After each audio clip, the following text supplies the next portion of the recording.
In the name of the Father, the Son, the Holy Spirit. Amen. O ever-loving and eternal God, who sent your Holy Spirit with power upon your people, send unto us your Spirit.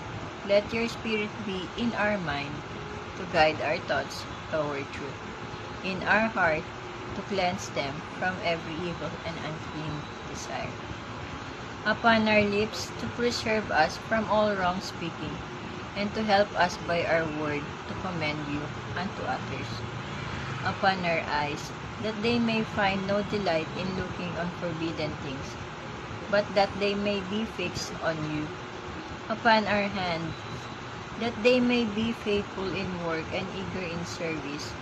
Let your Spirit be upon our whole lives, that they may be strong with your power, wise and with your wisdom, and beautiful with your love.